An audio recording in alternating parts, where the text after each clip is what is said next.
एक बड़ी छोटी सी बात। कई बार हम बहुत सारी चीज़ों को लेकर के मन ही मन शिकायतें करते हैं, परेशान होते हैं। वो शिकायतें किसी परिस्थिति को लेकर हो सकती हैं, किसी इंसान को लेकर हो सकती हैं, कोई इवेंट हो रहा है उसको लेकर हो सकती है, ज़िंदगी अभी जैसी चल रही है उसको लेकर हो सकती है। करियर हो, रिलेशनशिप हो, हेल्थ के इश्यूज़ हो, सोशल लाइफ हो, मेंटल हेल्थ के इश्यूज़ हो, स्पिरिचुअल लाइफ हो, कुछ भी हो, हर जगह हम ये समझते हैं कि अगर कोई चीज़ हमारे अनुसार घटित नहीं हो रही है या जैसा हम सही समझते हैं अगर वैसी नहीं हो रही तो ऐसा क्यों, और हम बहुत परेशान हो जाते हैं, स्ट्रेस्ड, एंशियस, ये थोड़ा सा डिसबैलेंस्ड कर बैठते हैं। मैंने ये समझा है, ये जाना है अपने पास्ट एक्सपीरियंसेस से कि जो हो रहा है उसका होना ही उचित है। कोई परिस्थिति में जो चीज़ जैसी है उसका वैसा ही होना उचित है। कोई इंसान ऐसा क्यों है, आपको उसके ऐसा होने से तकलीफ है तो उसका वैसा ही होना उचित है आपकी ज़िंदगी में। ये ऐसे क्यों कर रहा है, ऐसे तो वैसे करना चाहिए था ना, जैसा हम सही समझते हैं। इस दुनिया में हर एक चीज वैसे ही हो रही है जैसी होनी चाहिए। प्रकृति, कुदरत, नियति, यूनिवर्स, क्रिएशन, नेचर इस चीज का बहुत अच्छे से ख्याल रखता है।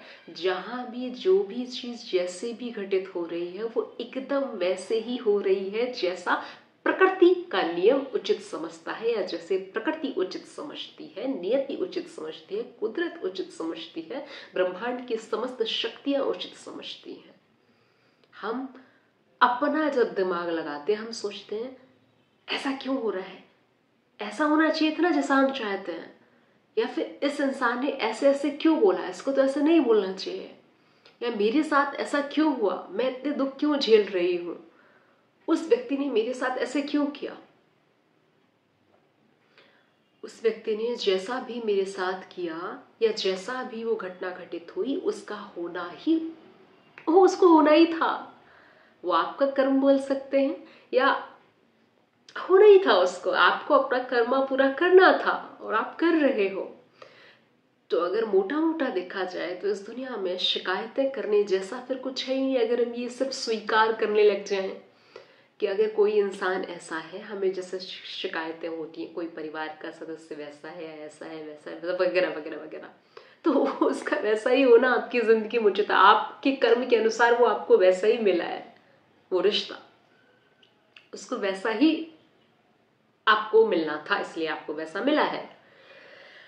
कोई परिस्थिति, कोई घटना ऐसे क्यों हुई, उसका होना ही तय था आपके कर्म के अनुसार, इसलिए वो हुआ। अब ये इतना कटु सत्य है कि इसको जितना वक्त लगे लगे, पर स्वीकार अंत में हमें करना पड़ता है। हम फाइट तो नहीं कर सकते क्योंकि चीजें हमारे कंट्रोल में नहीं है। और मैंने जो अपनी गलतियों से सीखा वो ये है कि जिंदगी में मैक्सिमम चीजें जिनके बारे में हम बहुत ज़्यादा एंशियस होते हैं, वरी करते हैं, परेशान होते हैं, वो होती हैं जो हमारे कंट्रोल में नहीं है। किसी इंसान का बदलना हमारे कंट्रोल में नहीं है। किसी सिचुएशन का अगर ऐसी है, कोई घटना घटित हुई है, क्यों हुई है, ये सब कुछ हमारे कंट्रोल में नहीं है। तो हम हमेशा उन चीज़ों को स्वीकार नहीं कर पाते। किसी इंसान को यहाँ होना चाहिए था, वो यहाँ क्यों नहीं है, या उसको तो मुझे देखने के लिए आना चाहिए था ना, मैं बीमार हूँ क्यों नहीं आया, उसका ना आना ही उचित था।